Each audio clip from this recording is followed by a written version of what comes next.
whenever you have to record and microwave 2 bowls of spaghetti and meatballs at the same exact time. So, yeah. This is what you do when you have this problem.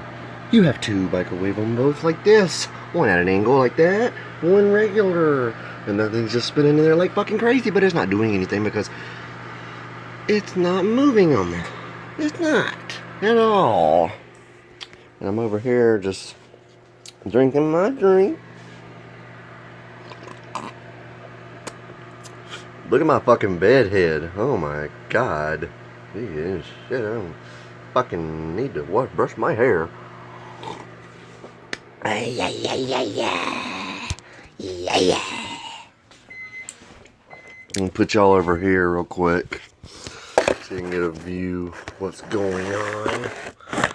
Like that. Wait. Can you see me? I guess not. Whatever. Fuck it. Okay. Alrighty, look at this SpaghettiOs. Fucking hot as shit. That should be good. Throw some damn salt on there. Way down. There you go. You gotta come get it. No, I can bring it. Isn't that how you fucking microwave 2 bowls at the same motherfucking time? Just like that.